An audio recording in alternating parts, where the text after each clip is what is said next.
नमस्कार दोस्तों, स्वागत है आपका प्रतियोगिता हाउस यूट्यूब चैनल में। हम लोग पढ़ रहे हैं यहाँ पर ज्योग्राफ़ी। और ज्योग्राफ़ी में हमने नदी तंत्र, भारत के नदी तंत्र के बारे में पढ़ रहे हैं। सबसे पहले हमने पढ़ा था सिंधु नदी तंत्र, यानी जो इंडियन रिवर सिस्टम है, भारत का नदी तंत्र है, उसको हमने दो भागों में डिवाइड किया हुआ है। सबसे पहला भाग है हमारा हिमालय से निकलने वाली नदियाँ, और दूसरा भाग है हमारा प्रायद्वीपीय पठार से निकलने वाली नदियाँ। हिमालय से निकलने वाली नदियों को भी हमने कई कई भाग में डिवाइड किया हुआ है, जैसे सिंधु नदी तंत्र, गंगा नदी तंत्र, ब्रह्मपुत्र नदी तंत्र। तो हिमालय से निकलने वाली नदियों को भी हमने बेटर अंडरस्टैंडिंग के लिए, ताकि एक एक नदी और उसकी सहायक नदियों को अच्छे से कवर किया जा सके, इसके पर्पज़ को लेकर हमने नदी तंत्र को 3 पार्ट्स में डिवाइड किया है। सबसे पहला पार्ट था हमारा सिंधु नदी तंत्र, जिसको हम ऑलरेडी कवर कर चुके हैं। सिंधु नदी कहाँ से निकलती है, उसकी कौन कौन सी सहायक नदियाँ हैं, ठीक है, और सिंधु जल समझौता क्या था, ये हमने पिछले लेक्चर में डिस्कस किया था। आज हम डिस्कस करने जा रहे हैं गंगा नदी तंत्र, गंगा और उसकी सहायक नदियाँ। गंगा नदी कहाँ से निकलती है और उसकी सहायक नदियाँ कौन कौन सी है, कौन सी नदी बाएं तट पर आकर मिलती है, कौन सी नदी दाहिने तट पर आकर मिलती है, और फाइनली गंगा अपना जो डेल्टा है वो कहाँ पर जाकर बनाती है, ये हम इस चैप्टर में डिस्कस करने जा रहे हैं। ठीक है, तो चलिए स्टार्ट करते हैं। गंगा नदी तंत्र। गंगा देखिए, गंगा सबसे पहले आप ये समझ लीजिए कि गंगा जो नदी है वो कैसे बनी है और वो कहाँ से निकलती है। ठीक है, उसको समझने के लिए आप इस डायग्राम पर नज़र डालिए। यहाँ पर गंगोत्री से निकलती है, देखिए ये यहाँ पर गंगोत्री है। गंगोत्री से निकलती है भागीरथी नदी, गंगोत्री से निकलती है भागीरथी नदी, और देवप्रयाग में अलकनंदा नदी में आकर मिल जाती है। अलकनंदा नदी कैसे बनती है, देखिए सतोपत हिमानी, यानी एक हिमानी है, एक ग्लेशियर है सतोपत, ये वाला, ये सतोपत ग्लेशियर है। यहाँ से निकलती है धौली गंगा, यानी ये सतोपत हिमानी है और यहाँ से निकलती है ये धौली गंगा। ठीक है, और विष्णु गंगा, 2 नदियाँ यहाँ से निकलती हैं, धौली गंगा और विष्णु गंगा। ये विष्णु प्रयाग में आपस में आकर मिल जाती हैं। ठीक है, दोबारा फिर बोलता हूँ, सतोपत हिमानी से या सतोपत ग्लेशियर से 2 नदियाँ निकलती हैं। नदियाँ क्या, नदी की छोटी धारा, क्योंकि पहाड़ के ऊपर अगर आप देखेंगे तो नदी जो होती है वो एक धारा के रूप में होती है, धारा के रूप में प्रवाहित हो रही होती है, उसका विस्तार बहुत ज़्यादा नहीं होता है वहाँ पर। ठीक है, तो सतोपत हिमानी या सतोपत ग्लेशियर से 2 धाराएं निकलती हैं, धौली गंगा और विष्णु गंगा। ये दोनों विष्णु प्रयाग में आकर आपस में मिल जाती हैं, और विष्णु प्रयाग में मिलने के बाद में जब आगे बढ़ती हैं, ठीक है, ये बन जाती है क्या, अलकनंदा, यानी धौली गंगा और विष्णु गंगा दोनों को मिलाकर बन जाती है क्या, अलकनंदा, अलकनंदा नदी। कहाँ पर, विष्णु प्रयाग में। विष्णु प्रयाग से जब हम आगे बढ़ते हैं और पहुँचते हैं कहाँ, कर्ण प्रयाग में, तो इसमें एक पिंडार नदी आकर मिल जाती है। ये देखिए पिंडार नदी यहाँ पर आकर मिल गई है। ठीक है, कहाँ पर, कर्ण प्रयाग में। कर्ण प्रयाग से आगे आप बढ़िए, रुद्रप्रयाग आता है। रुद्रप्रयाग में, ठीक है, रुद्रप्रयाग में मंदाकिनी नदी, यानी ये जो मंदाकिनी नदी है ये आकर मिल जाती है कहाँ पर, अलकनंदा के अंदर, रुद्रप्रयाग में। ठीक है, देखिए इनको याद रखिएगा आप ध्यान से। ठीक है, अब अलकनंदा नदी आगे बढ़ती हुई देखिए कहाँ पर आती है, देवप्रयाग में, और देवप्रयाग में आकर ये किससे मिल जाती है, भागीरथी नदी से मिल जाती है, और यहीं पर इसका निर्माण होता है किसका, गंगा का। इसके बाद इसको हम गंगा कहते हैं। ठीक है, एक बार दोबारा से फिर बता देता हूँ। सतोपत हिमानी से निकलकर धौली गंगा और विष्णु गंगा नदी विष्णु प्रयाग में मिलकर, ये यहाँ पर विष्णु प्रयाग है, विष्णु प्रयाग में मिलकर अलकनंदा नदी का निर्माण करते हैं। अलकनंदा नदी जब आगे बढ़ती है तो कर्ण प्रयाग में इसमें पिंडार नदी मिल जाती है, और रुद्र प्रयाग में इसमें मंदाकिनी नदी मिल जाती है। ये सब नदियाँ मिलने के बाद अलकनंदा नदी आगे बढ़कर देवप्रयाग में भागीरथी नदी से मिलती है और गंगा नदी का निर्माण करती है। ठीक है, तो इसको आप याद रखिएगा। अब गंगा नदी का निर्माण कैसे होता है ये आपको पता लग गया। उसके बाद में देखिए आगे चलते हैं हम लोग। यहाँ पर गंगा नदी का निर्माण हो गया, अब आप इस मैप के ऊपर आप नज़र डालिए।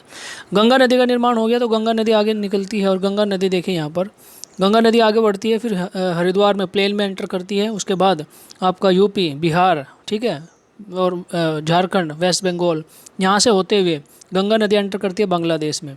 ठीक है। यहाँ पर बांग्लादेश में एंटर करती है गंगा नदी, और बांग्लादेश में एंटर करने के बाद इसको पद्मा नदी कहते हैं।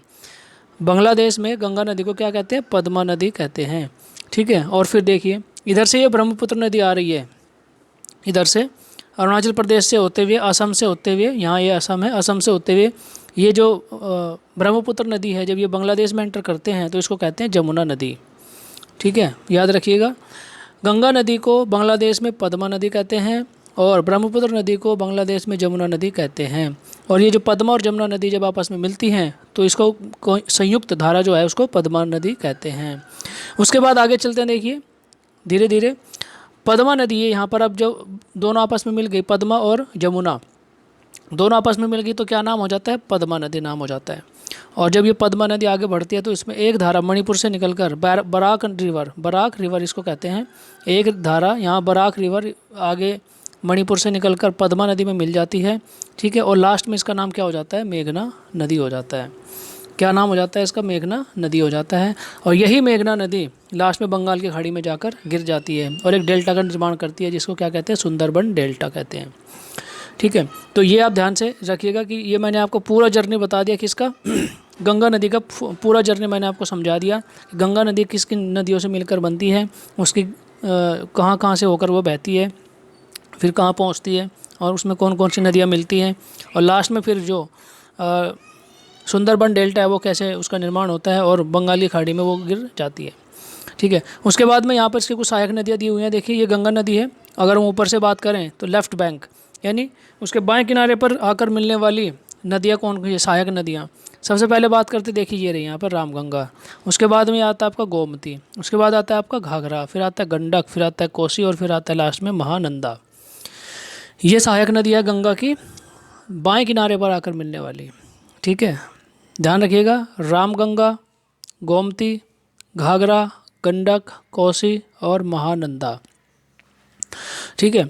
इसको आप याद रखिएगा, बहुत इंपॉर्टेंट है। कभी कभी तो उनको क्रम लगाने के लिए भी आ जाता है कि ऊपर से नीचे चलते हुए इन निम्नलिखित नदियों को क्रम में लगाइए, इस प्रकार से भी आ जाता है, ठीक है।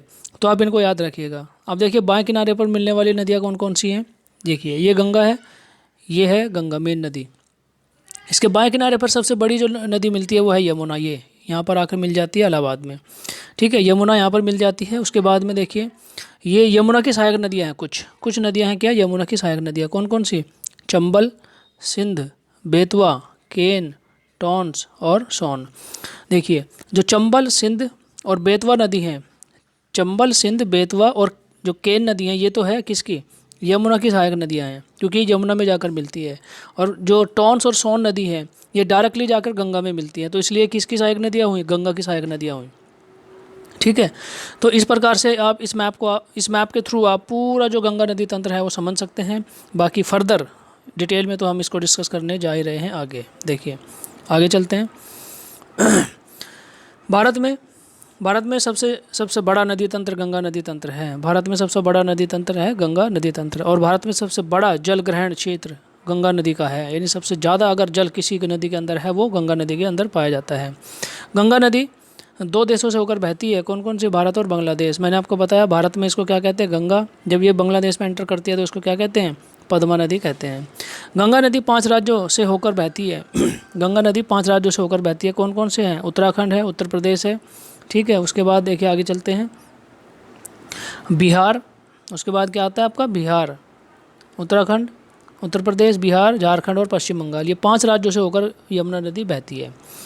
उसके बाद आगे नेक्स्ट देखिए आप, गंगा नदी का निर्माण उत्तराखंड के देवप्रयाग, ये मैंने आपको मैप के ऊपर समझा दिया बढ़िया से कि गंगा नदी का जो निर्माण है वो देवप्रयाग में 2 धाराओं से के मिलने से होता है, भागीरथी नदी और अलकनंदा नदी, ठीक है। अलकनंदा नदी के बारे में यहाँ कुछ फैक्ट्स दिए हुए हैं।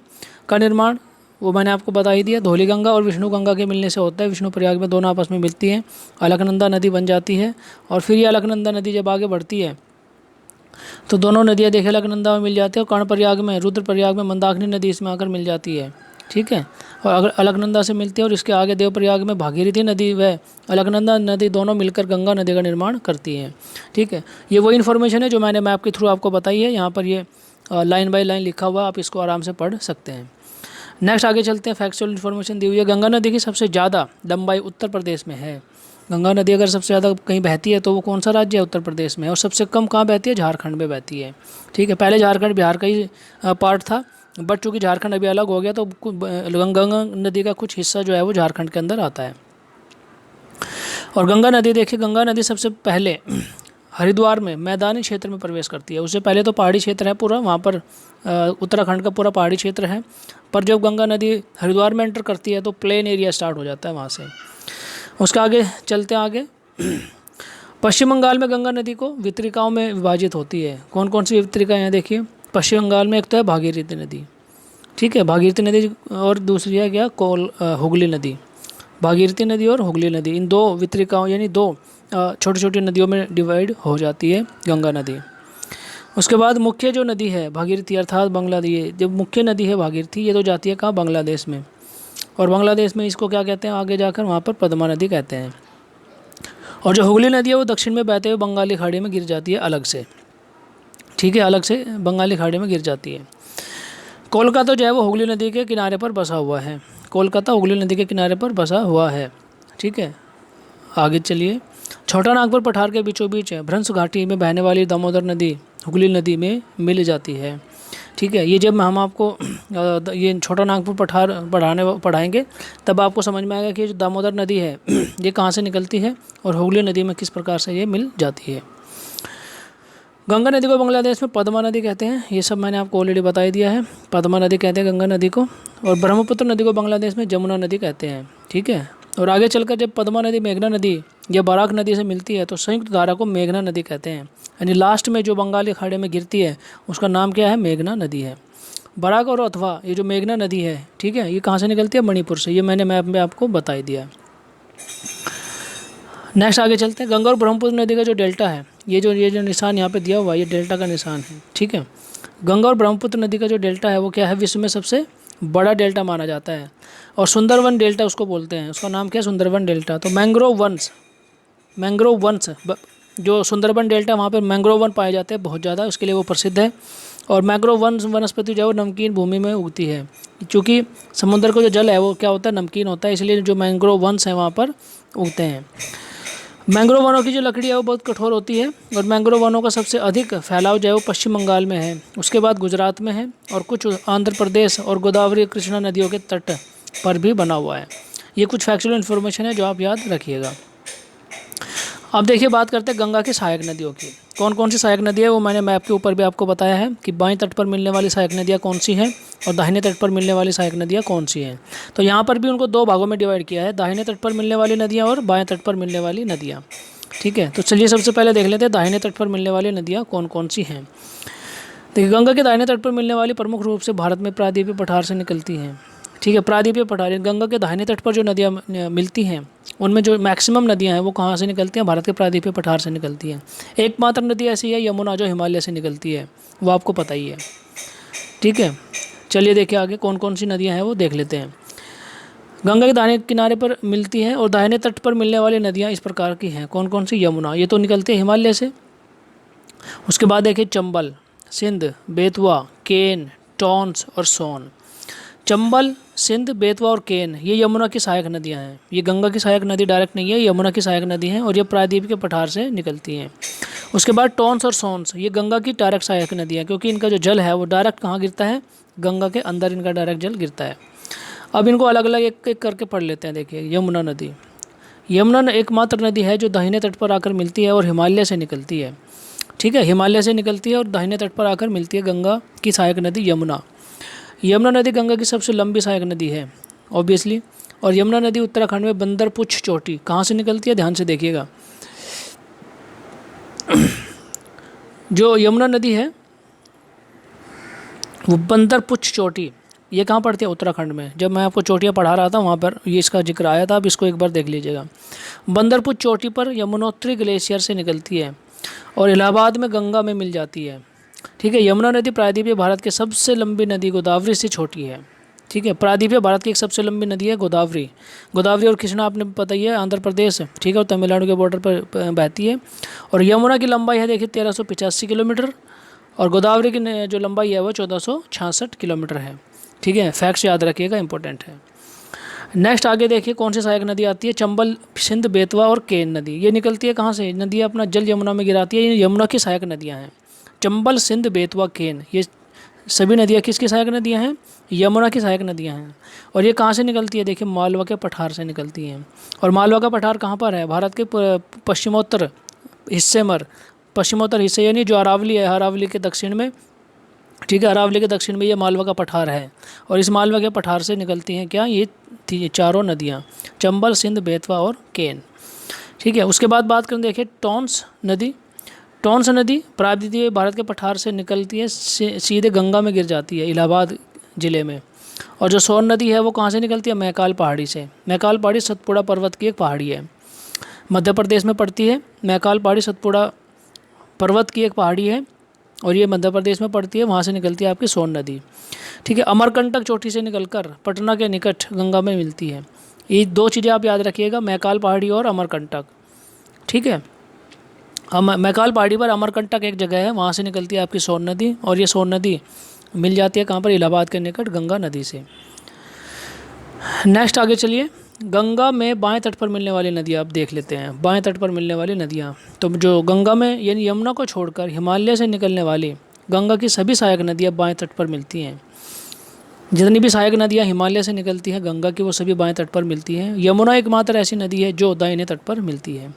अब ये कौन कौन सी नदियाँ देख लीजिए, इनका क्रम आप याद रखिएगा क्योंकि कई बार इनका क्रम लगाने के लिए भी आ जाता है। रामगंगा सबसे ऊपर, फिर गोमती, घाघरा, गंडक, कोसी और महानंदा।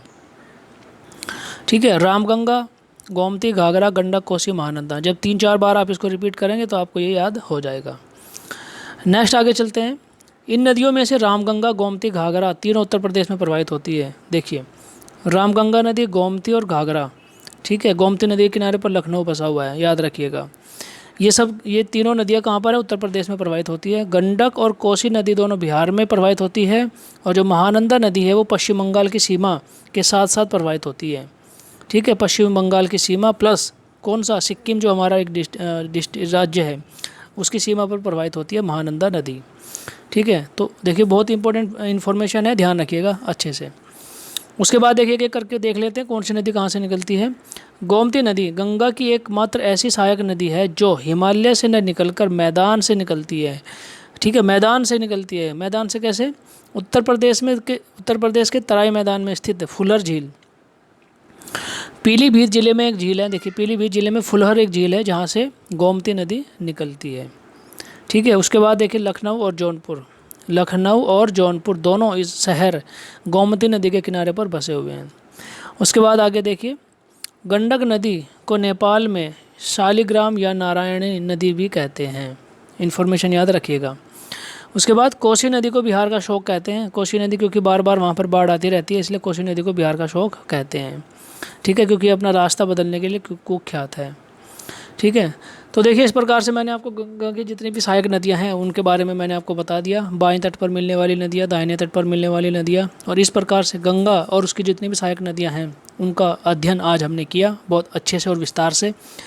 आई होप ये लेक्चर आपको पसंद आया होगा। देखिए जितना लेक्चर में मैं आपको बता रहा हूँ, यानी सिंधु नदी तंत्र के बारे में मैंने आपको बताया, गंगा नदी तंत्र के बारे में मैंने आपको बताया, और कल जब हम ब्रह्मपुत्र नदी तंत्र के बारे में डिस्कस करेंगे तो ये जो इन्फॉर्मेशन जितनी मैं आपको यहाँ पर दे रहा हूँ, ऐसा कोई एग्ज़ाम नहीं है जो जितनी इन्फॉर्मेशन यहाँ पर बताई जा रही है उससे बाहर कोई क्वेश्चन हार्डली आएगा। ठीक है, मुझे लगता है कि 90% जो क्वेश्चंस हैं आपके वो इस चैप्टर से, इस लेक्चर से कवर हो जाने चाहिए। अगर आपने इसको अच्छे से एक बार पढ़ के सुन के दोबारा से इसको रिवाइज़ कर लिया, ठीक है, तो जितना भी क्वेश्चन इस टॉपिक से आएगा किसी भी एग्ज़ाम में वो आप आराम से कवर कर सकते हो।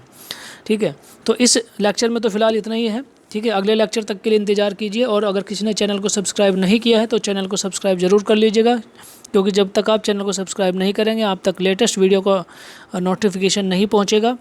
ठीक है, तो इस वर्क को अप्रिशिएट करने के लिए चैनल को सब्सक्राइब ज़रूर कीजिएगा, अपने दोस्तों के साथ शेयर ज़रूर कीजिएगा, लाइक कीजिएगा, और अगर आपको कोई डाउट है तो आप वीडियो के कमेंट्स बॉक्स में कमेंट करके भी आप मुझसे पूछ सकते हैं।